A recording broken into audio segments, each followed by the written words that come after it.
কত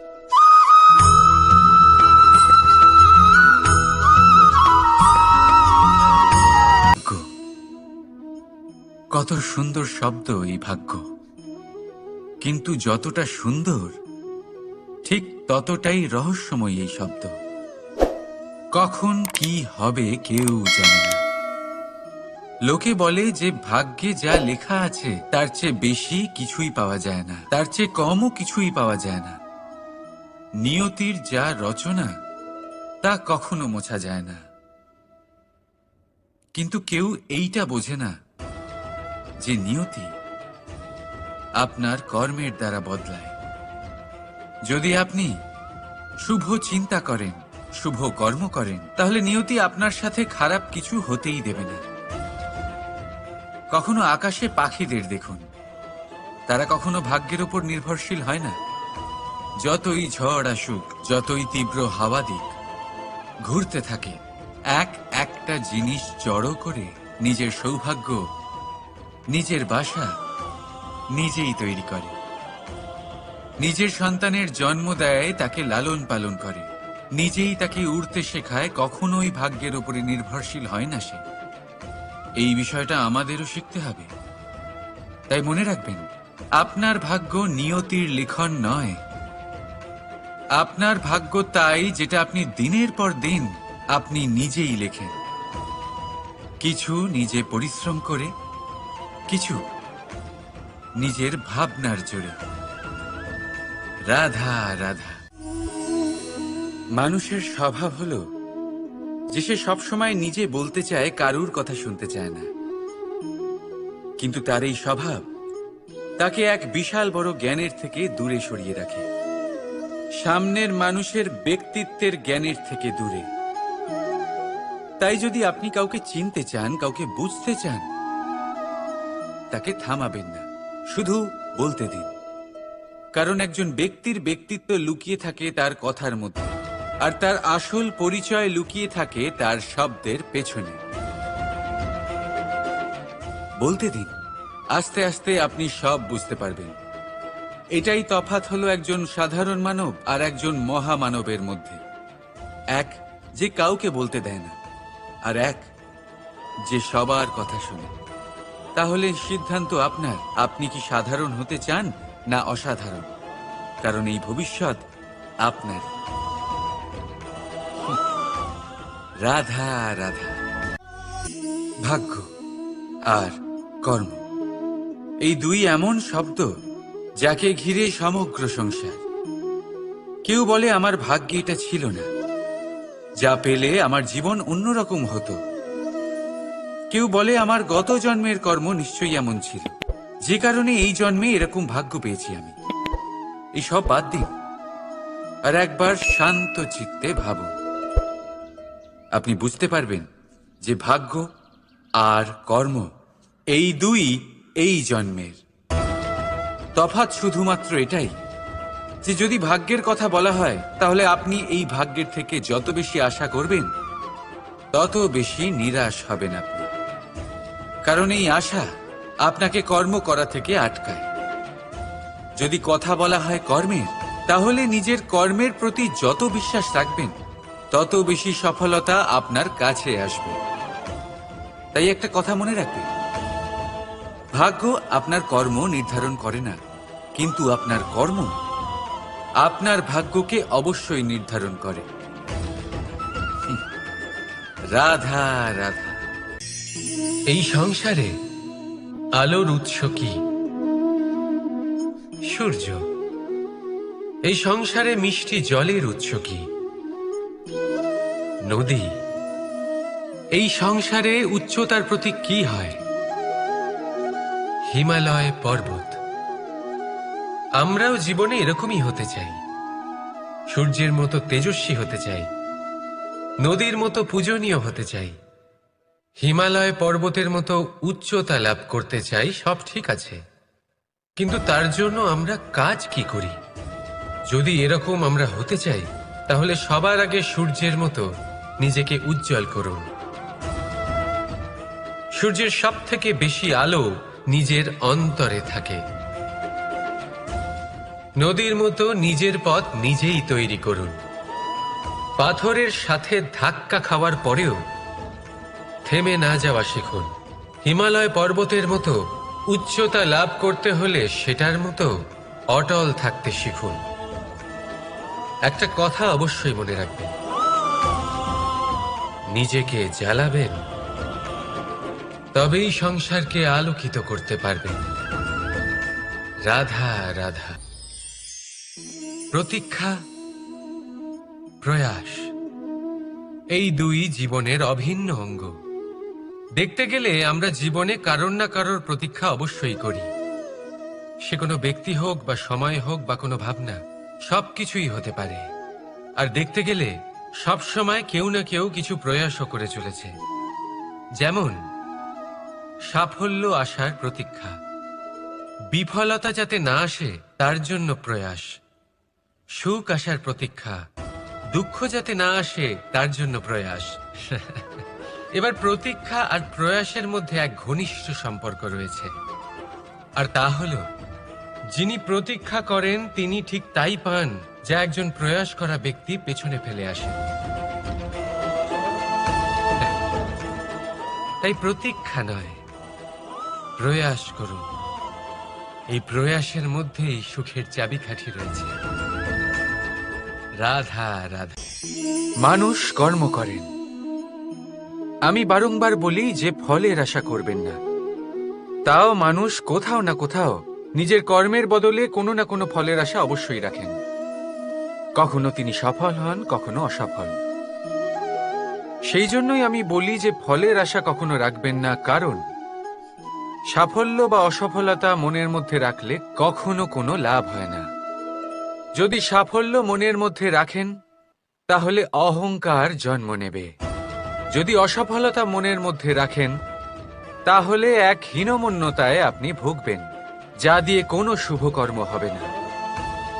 সেই জন্য শুধুই কর্ম করে যান, কর্মেই মগ্ন থাকুন। আর আসুন আমার সাথে ভালোবেসে বলুন, রাধা রাধা। বন্ধু আর শত্রু, প্রত্যেকের জীবনের একটা বড় অংশ এর উপরে নির্ভরশীল হয়ে থাকে। আপনার জীবনে সফলতা আর অসফলতাও এর উপরে নির্ভরশীল। কিন্তু এই বন্ধু এবং শত্রুদের খুঁজে পাওয়ার জন্য আপনাদের বাইরে যাওয়ার প্রয়োজন নেই, কারণ এরা স্বয়ং আপনার ভেতরেই আছে। আপনি যদি বিনম্র থাকেন, যদি আপনি নিরন্তর প্রয়াস করতে পারেন, তাহলে আপনার কোনো বন্ধুর প্রয়োজন নেই। যদি আপনার মধ্যে অহংকার থাকে, যদি প্রতি কথায় আপনার মধ্যে ক্রোধ উৎপন্ন হয়, তাহলে আপনার শত্রুর কোনো প্রয়োজনই নেই। নিজের অন্তরের এই বন্ধু ও শত্রুকে চিনুন, আর আমার সাথে ভালোবেসে বলুন, রাধা রাধা। একে চিনতে পারলেন? একে কুঠার বলা হয়। আপনারা জীবনে কোথাও না কোথাও কোনো না কোনো রূপে এটা দেখেই থাকবেন। একটা ব্যাপার নিশ্চিত, এই কুঠার ছাড়া কোনো বৃক্ষকে কাটতে পারা সরল নয়।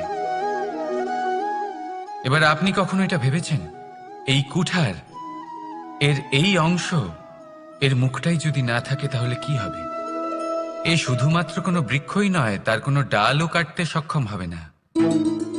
এবারে ভাবুন, এই শুকনো কাঠের হাতল এ আমরা কোত্থেকে পেলাম? কোনো এক বৃক্ষ থেকেই। সেই ডাল যাকে কেটে ফেলা হয়েছিল এক বৃক্ষকে কাটার জন্য, এই ডালই শস্ত্ররূপে প্রস্তুত। আমাদের জীবনে আমাদের প্রিয়জন, আমাদের আপনজন যখন সময় কখনো কখনো তাদের সঙ্গ না দেয়, যদি তারা দৈন্য দশায় থাকেন, তাহলে তাদের সঙ্গ কখনো ছাড়বেন না। ওনাদের প্রয়োজন শুধুমাত্র মনোবল। তা তাদের দিন, তাদের সাহায্য করা আপনার কর্তব্য। হয়তো তাদের সাথে থেকে আপনার কোনো লাভ হবে না, কিন্তু তাদের দূরে থাকাতে আপনার ক্ষতি অবশ্যই হতে পারে। সর্বদা সাহায্য করুন। সঠিক সময় আসলে তা আপনার সহায়ক অবশ্যই হবে। রাধা রাধা। আমাদের মধ্যে বেশিরভাগ মানুষেরই এই অভিযোগ থাকে যে মানুষ তখনই আমাদের স্মরণ করেন যখন সেই সময় আসে যখন আমাদেরকে প্রয়োজন হয়, যখন কোনো কাজ থাকে। যখনই এই সময় পেরিয়ে যায়, তাদের কার্যসিদ্ধি হয়ে যায়, তারা আমাদের থেকে দূরে চলে যান, ভুলে যান আমাদের। এবার এই বিষয়ে ভেবে খারাপ অবশ্যই লাগে। এই পরিস্থিতিকেই অন্য এক দৃষ্টিভঙ্গি দিয়ে দেখার চেষ্টা করুন। মনে রাখবেন, মানুষ প্রদীপের সন্ধান তখনই করেন যখন তার জীবনে অন্ধকার থাকে। আপনি প্রসন্ন হয়ে উঠুন, কারণ আপনার কাছে সেই সুযোগ আছে যে কারোর জীবনে প্রকাশের কিরণ আনতে পারছেন, কাউকে সঠিক পথ দেখাতে পারছেন, কারোর সহযোগিতা করতে পারছেন, এই পুণ্য অর্জন করতে পারছেন। কারোর থেকে কোনো আশা রাখার দরকার নেই। যার আপনাকে যতটা প্রয়োজন তাকে ততটাই সাহায্য করুন, ততটাই সবাইকে প্রেম বিতরণ করুন। আর এই প্রেমের ভাব নিয়েই আমার সাথে বলুন, রাধা রাধা। এটা সেই নৌকার প্রতিরূপ যা আমাদের নদী পার করায়। এবার বিষয়টা একটু ভেবে দেখুন। সেই বিশাল নৌকা যা আমাদের নদী পার করায়, সেটার নির্মাণ নদীতে নয়, ডাঙায় হয়। আর যদি আমরা এটাকে নদী অবধি পৌঁছতে চাই, তাহলে আমাদের দরকার পড়ে কোনো গরুর গাড়ির অথবা ঘোড়ার গাড়ির। তার সাহায্যে একে বহন করা হয়। এবার পথে যদি কোনো জলধারা আসে, কোনো নদী আসে, আর সেটাকে পার করতে হয়, তাহলে তখন সেই নৌকার ওপরে গাড়ি রাখা হয়, তারপর তাকে পার করা হয়। অর্থাৎ এই যাত্রা দুজনের সংযোগ ছাড়া সম্পূর্ণ হতেই পারবে না। সেই জন্যই এই প্রবাদ আছে, কখনো নৌকা তো কখনো গাড়ি। আমাদের সম্পর্কের মধ্যে অতি আবশ্যক, আমাদের সম্পর্কের মধ্যে অত্যন্ত গুরুত্বপূর্ণ হল সংযোগ। সবসময় একসাথে চলা, সংযোগ স্থাপন করা। সবসময় সুখী থাকবেন। রাধা রাধা। পুস্তক, পুস্তক থেকে আমরা কি না শিখতে পারি। জ্ঞান হোক, বিজ্ঞান হোক, ইতিহাস হোক, সব শিখতে পারি। কথায় আছে, একটা ভালো পুস্তক, একটা ভালো গ্রন্থ পাওয়া তা 100 ভালো বন্ধু পাওয়ার সমান। কিন্তু যদি একটা ভালো বন্ধু পাওয়া যায়, তাহলে তা গোটা গ্রন্থাগারের সমতুল্য। সে আপনাকে কর্মের বিষয় জ্ঞান দেয়, সাফল্যের রসায়ন শিক্ষা দেয়। সে আপনাকে ইতিহাসে অমর করে রাখবে।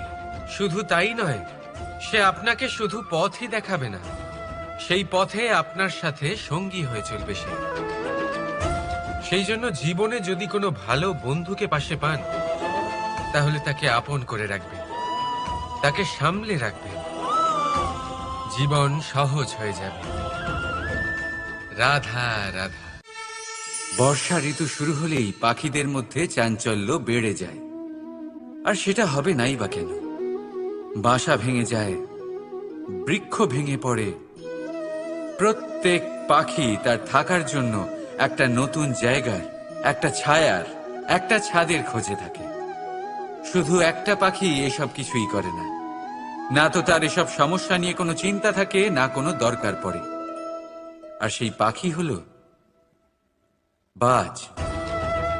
সেই সব সমস্ত ছোটখাটো সমস্যার থেকে অনেক দূরে ওপরে উড়ে বেড়ায়, মেঘের থেকেও অনেক উঁচুতে। তাই এই সব ছোটখাটো সমস্যা যা আপনার জীবনে এসে থাকে, এই সব নিজের চারপাশকে ঘিরতে দেবেন না। নিজের চিন্তা ভাবনাকে অনেক উঁচুতে রাখুন। আপনার সমস্ত সমস্যা নিজে থেকেই নিচে চলে আসবে। রাধা রাধা। কোনো ব্যক্তির ব্যক্তিত্ব কিভাবে তৈরি হয়? আপনার কি মনে হয় যে ব্যক্তি জন্ম থেকে তার স্বভাব নিয়ে জন্মায়? নাকি আপনার মনে হয় যে এই প্রকৃতি ব্যক্তির জন্য তার নিয়তি রচনা করে? না, এরকম একেবারেই হয় না। আমি আপনাকে বোঝাচ্ছি। যখনই বৃষ্টি পড়ে কোনো বিন্দুর দিকে দেখবেন। এবার এই বিন্দু যেখানে পড়ছে তার উপরে নির্ভর করছে তারপর কি হবে। যদি এই বিন্দু পড়ে কোনো ক্ষেতের ওপরে, তাহলে কোনো নতুন ফসলের জন্ম দেবে। যদি সেই গরম কড়াইতে পড়ে, তাহলে বাষ্পীত হবে। যদি সে কোনো সাপের মুখের ভেতরে পড়ে তাহলে বিষ তৈরি হবে, ঝিনুকের ভেতরে পড়লে মুক্ত তৈরি হবে, যদি কোনো পাতার ওপরে পড়ে তাহলে শিশির তৈরি হবে। একই বিন্দু, কিন্তু তার সঙ্গত তার ভবিষ্যৎ এবং ব্যক্তিত্ব নির্ধারণ করবে। এবার এটা তো শুধুমাত্র এক বিন্দু, তার কাজ হলো শুধুমাত্র পড়া, কোথায় সেটা সেও নির্ধারণ করতে পারে না। কিন্তু আপনি হলেন মানুষ, আপনি বাছাই করতে পারবেন যে আপনার সঙ্গী কারা হবে, কাদের সাথে আপনি মেলামেশা করে বড় হবেন। তাই তা ভালোভাবে করুন, কারণ এই নির্বাচন আপনার হাতে, কারণ এই জীবন আপনার, ভবিষ্যৎ আপনার। এবার আপনি মহান হতে চান কি না তার নির্ণয় আপনাকেই করতে হবে। আসুন আমার সাথে ভালোবেসে বলুন, রাধা রাধা। সূর্যের তাপ এতটাই প্রখর হয় তা সমস্ত বনস্পতিকে শুষ্ক করে দেয়। পুকুর হোক, নদী হোক, সরোবর হোক, সমস্ত শুষ্ক হয়ে যায়। কিন্তু আপনি কখনো শুনেছেন সূর্যের তাপে সমুদ্র শুকিয়ে গেছে?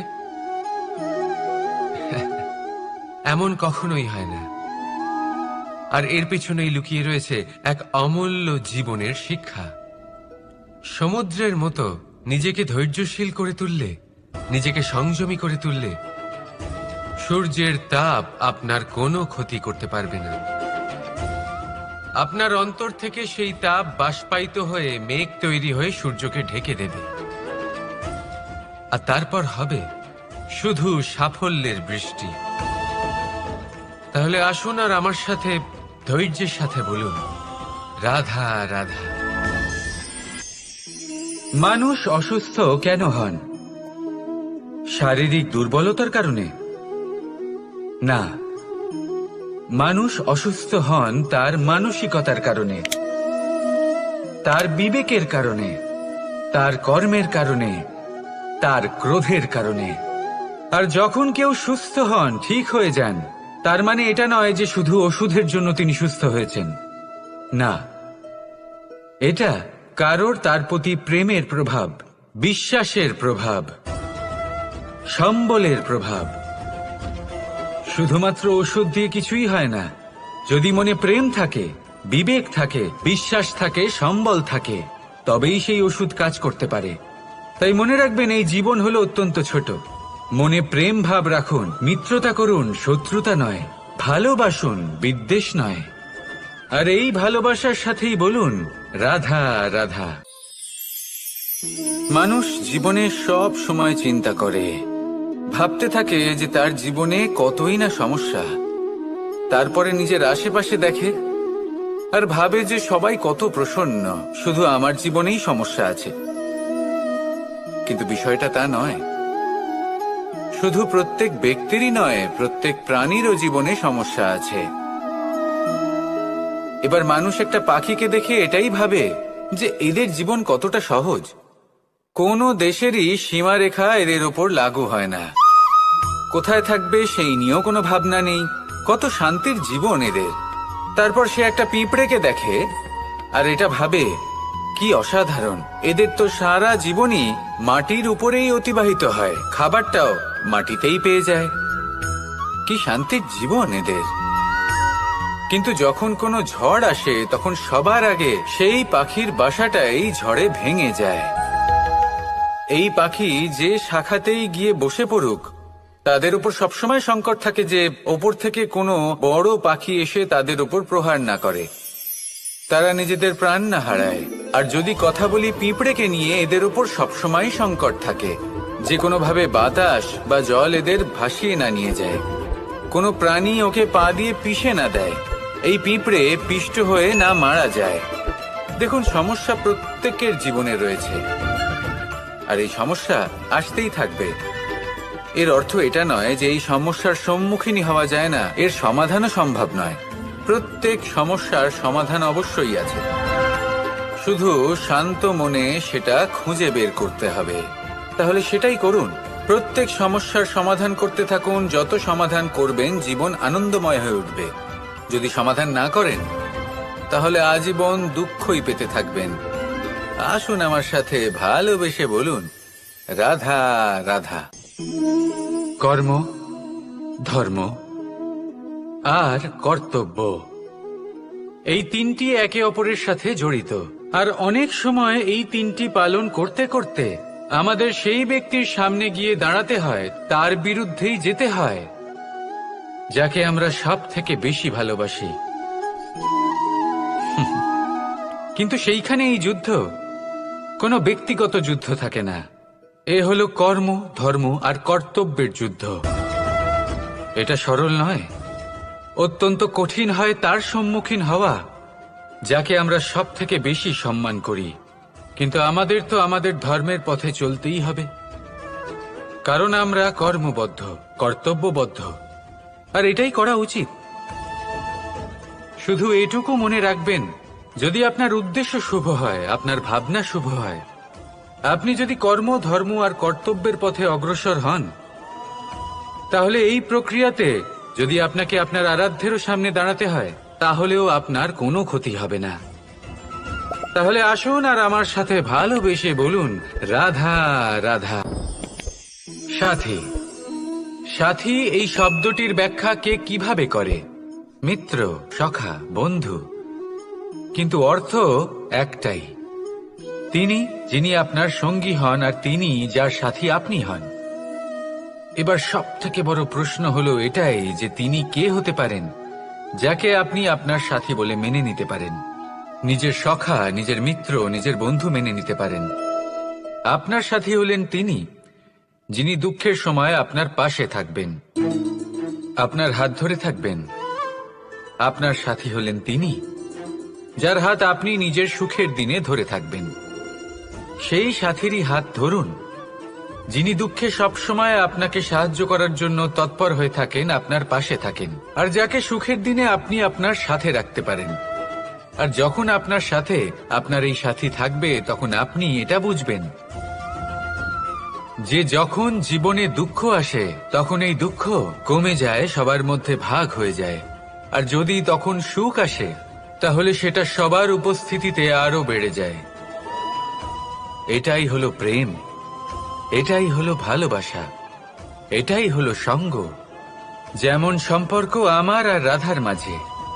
তাহলে আসুন আর আমার সাথে ভালোবেসে বলুন, রাধা রাধা। মানুষ এক অত্যন্ত বিচিত্র প্রাণী। পরিকল্পনা করে, ষড়যন্ত্র করে, প্রচেষ্টা করে, কাউকে পরাজিত করার চেষ্টাও করে। সাপকে একটা দড়ি মনে করে হাতে চেপে ধরার চেষ্টা করে, কিন্তু একটা কথা বুঝতেই পারে না, সময়ের এই সাপ, এটা হাতে চেপে ধরাই যায় না। আর আপনি যা করবেন তা আবার ফিরে আসবে আপনারই সামনে। দেখুন, এতে কিছুই যায় আসে না যে আপনি কুম্ভকারের পুত্র নাকি কৃষ্ণের পুত্র। যদি আপনি অনুচিত কর্ম করেন, তাহলে আপনার সাথেও অনুচিতই হবে। অশুভ কর্ম করলে আপনার সাথেও অশুভই হবে। কুরু বংশ অত্যন্ত মহান বংশ ছিল। এই কুরু বংশ কি হলো তার সাথে? একটা গোটা বংশ বয়ে গেল, কারণ ওনাদের উদ্দেশ্য অশুভ ছিল। অন্যদিকে 5 জন বনবাসী পাণ্ডব মহাভারত বিজয়ী হলেন, কারণ তাদের উদ্দেশ্য শুভ ছিল। তাই মনে রাখবেন, শুভ অগ্নি প্রজ্বলিত করবেন, শুভ তাপ সঞ্চার হবে। অশুভ অগ্নি প্রজ্বলিত করবেন, নরকেই জ্বলতে হবে। তাহলে আসুন আর আমার সাথে ভালোবেসে বলুন, রাধা রাধা। জীবনে এমন কিছু কাজ রয়েছে যা আপনাকে একাই করতে হয়, আর এমন কিছু কাজ রয়েছে যা আপনাকে একসাথে মিলে করতে হয়, একজোট হয়ে, সঙ্গবদ্ধ হয়ে। এবার সঙ্গবদ্ধ বলতে কি বোঝাতে চাইছি? আমি তাদের কথা বলছি না যারা বাস্তবিকভাবে একে অপরের সাথে কাজ করেন। আমি তাদের কথা বলছি যারা একে অপরের থেকে দূরে থেকেও একে অপরকে বিশ্বাস করেন। আমি আগেও বলেছিলাম, সমস্ত বিশ্বের আশা বিশ্বাসেই বসবাস করে, তাই না? তাই যেখানে সমস্ত বিশ্ব আছে, সমস্ত সংসার আছে, সেইখানেই বিশ্বাস রয়েছে। তাই আপনার আশেপাশে এমন দল সঙ্গবদ্ধ করুন যাদের আপনার উপর বিশ্বাস আছে আর যাদেরকে আপনি বিশ্বাস করতে পারেন। তাহলে আসুন আর আমার সাথে ভালোবেসে বলুন, রাধা রাধা। আমরা যে মানুষকে চাই, যাকে আমরা ভালোবাসি, তাকে একটা উপহার অবশ্যই দিতে চাই। এমন এক উপহার যা ওনার ভালো লাগবে, যা শ্রেষ্ঠ হবে, অতি প্রিয় হবে, বহুমূল্য হবে, বা বলতে পারেন মূল্যবান হবে। তাই আমরা কি করি? আমরা বাজারে যাই, তার জন্য স্বর্ণ, আভূষণ, হিরে, মুক্ত এইসব নিয়ে আসি। কিন্তু এটাই কি সর্বশ্রেষ্ঠ উপহার? কখনোই না। সর্বশ্রেষ্ঠ উপহার হলো স্বাধীনতা, তাকে নিজের মনের মতো বাঁচার স্বাধীনতা। যদি আপনি কাউকে স্বাধীনতা না দিতে পারেন, তাহলে সে কোথাও না কোথাও বন্দী হয়ে যায়, তার বিকাশ কোথাও না কোথাও আটকে যায়। কিন্তু যদি আপনি কাউকে স্বাধীনতা দিতে পারেন, তাহলে আপনি দেখবেন ও সমস্ত সংসারকে, এই জীবনকে নিজের দৃষ্টিভঙ্গি দিয়ে দেখবে, বুঝবে যে কোনটা হলো উচিত আর কোনটা হলো অনুচিত। আর এটাই হলো সর্বশ্রেষ্ঠ। আর এবার যদি কাউকে স্বাধীনতার মাধ্যমে এত বড় একটা শক্তি দিতে পারেন, তাহলে আপনি আমাকে বলুন, এর থেকে বড় উপহার আর কি হতে পারে? আসুন আর আমার সাথে ভালোবেসে বলুন, রাধা রাধা। পিতা আর পুত্রের সম্পর্ক অত্যন্ত মধুর হয়ে থাকে। পিতা স্বপ্ন দেখেন, তাকে পূর্ণ করার সকল সম্ভাব্য চেষ্টা করেন, কিন্তু তাও অনেক সময় ওনার স্বপ্ন অপূর্ণ থেকে যায়। তখন পিতা ভাবেন যে স্বপ্ন উনি পূর্ণ করতে পারেননি, ওনার সন্তান তা অবশ্যই পূরণ করবে।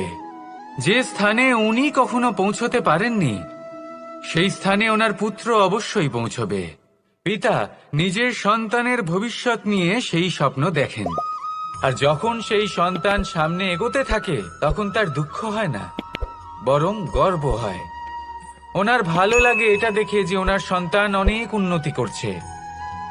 কিন্তু যখন সন্তান নিজের অভিভাবকের শক্তি দেখে, তার যশ দেখে হিংসা করতে থাকে, সমস্যা সেইখানেই শুরু হয়। সেই জন্য সকল সন্তানকে এটা মনে রাখতে হবে, দেখুন, পুত্র হবার সুবাদে, এক সন্তান হবার সুবাদে, এটা হলো আপনার অধিকার যে আপনি আপনার পিতার থেকে বেশি উন্নতি করবেন। আপনার পিতাও এটাই চান, কিন্তু সুস্থভাবে এটা করুন।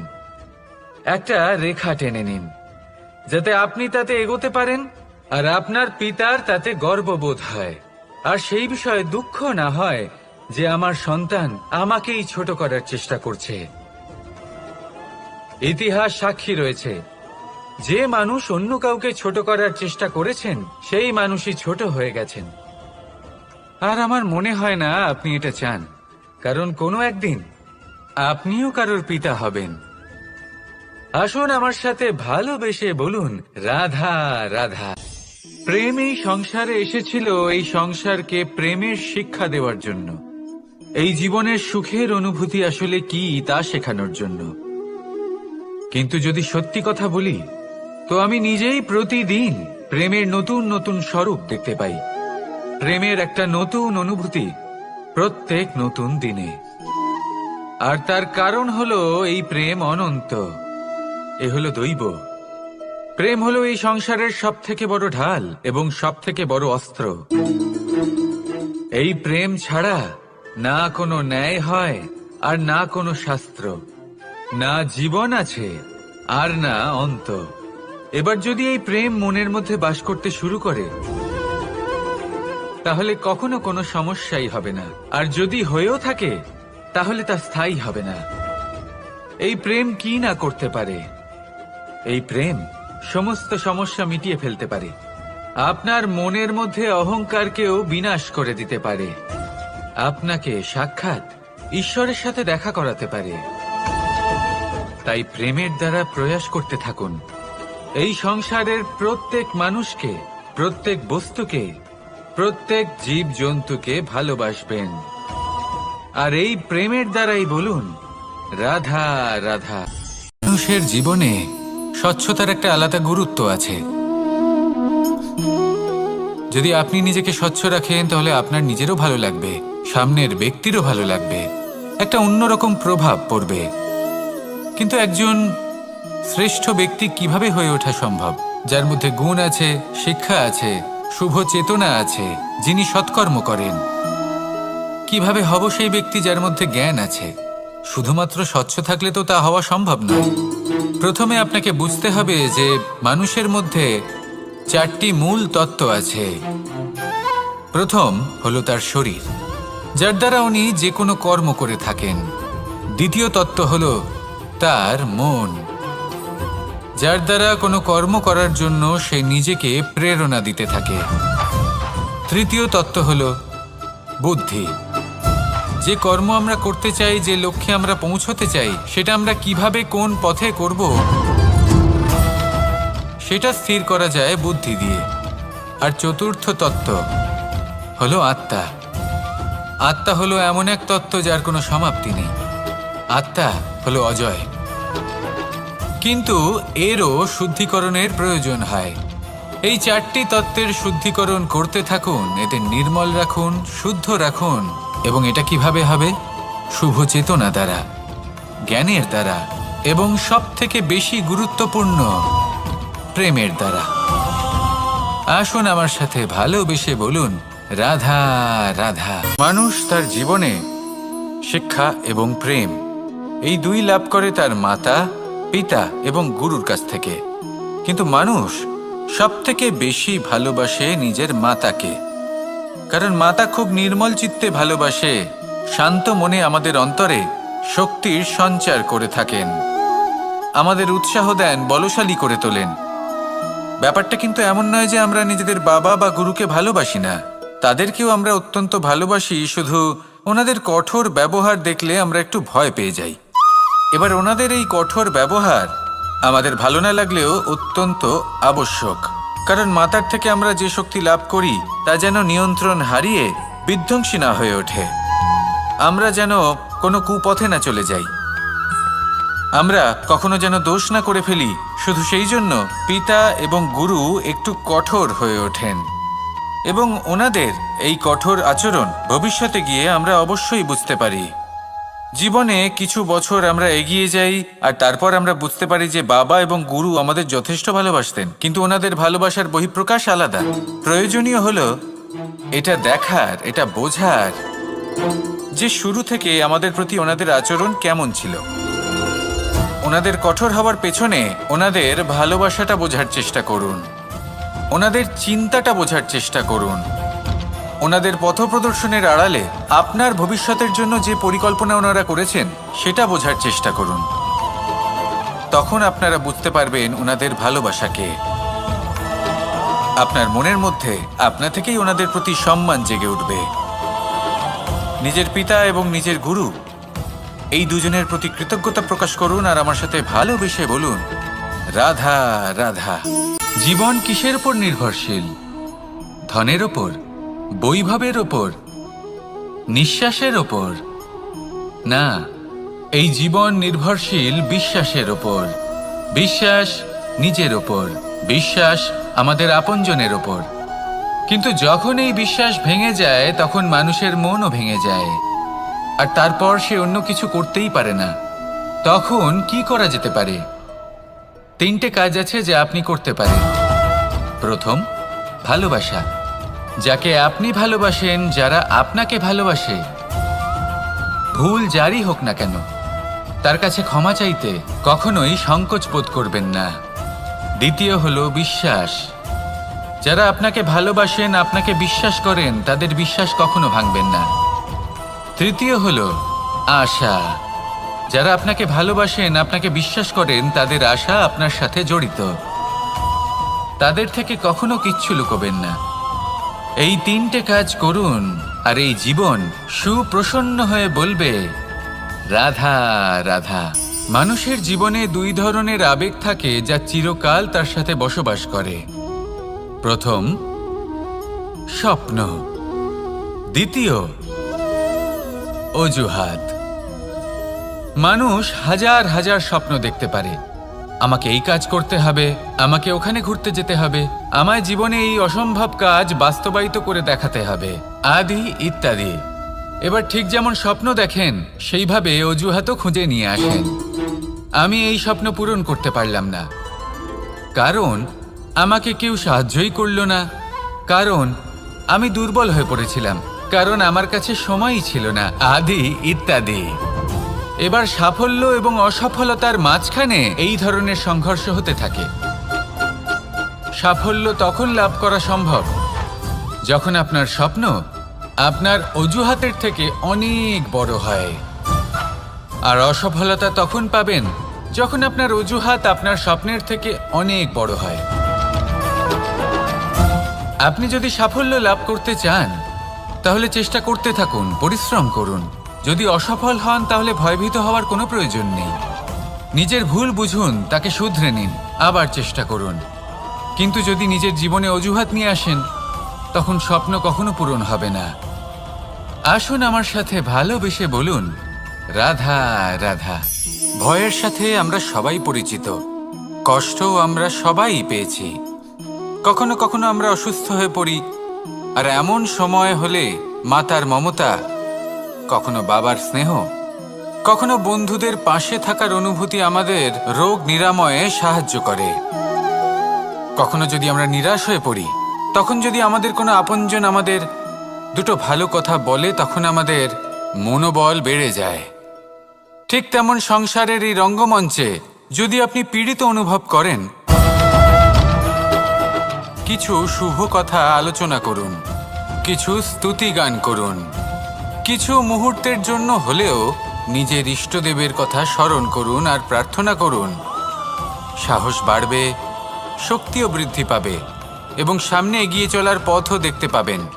তখন এই মন প্রসন্ন হয়ে বলবে, রাধা রাধা। কখনো কখনো অন্ধকারের সাথে লড়াই করার জন্য আমরা প্রদীপ জ্বালাই।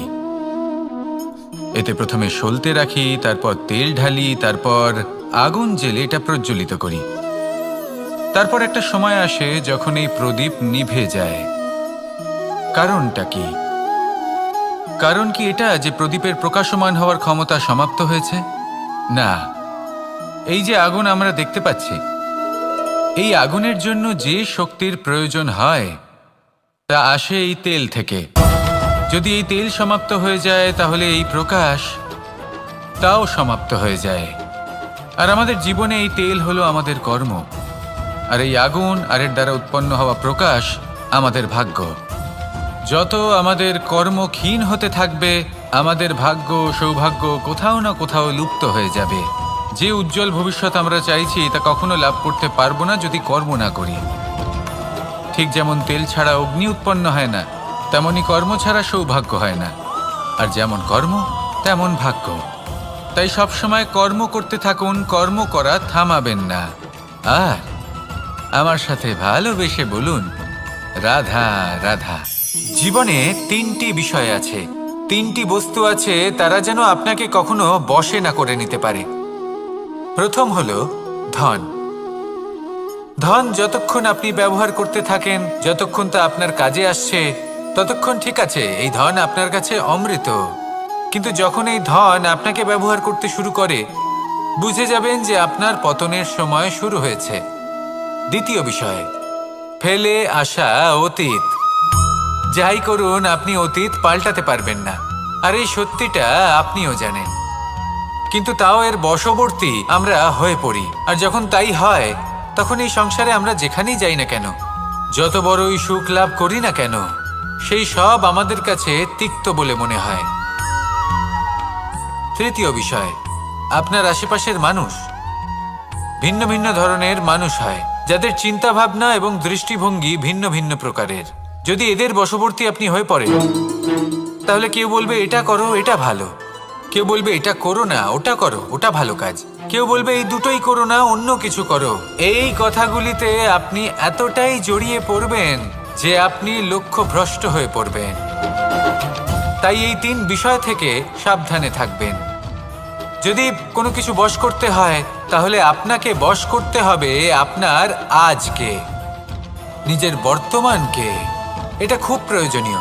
এটা ভাববেন যে এই সময়ের সদ্ব্যবহার আমি কিভাবে করব, সময়কে শাসন কিভাবে করব, ওই কর্ম কিভাবে করব যাতে ভবিষ্যতে কখনো আমার আফসোস না হয়, বরং এই সংসার আমাকে নিয়ে গর্ব করবে, সেই কর্ম করুন।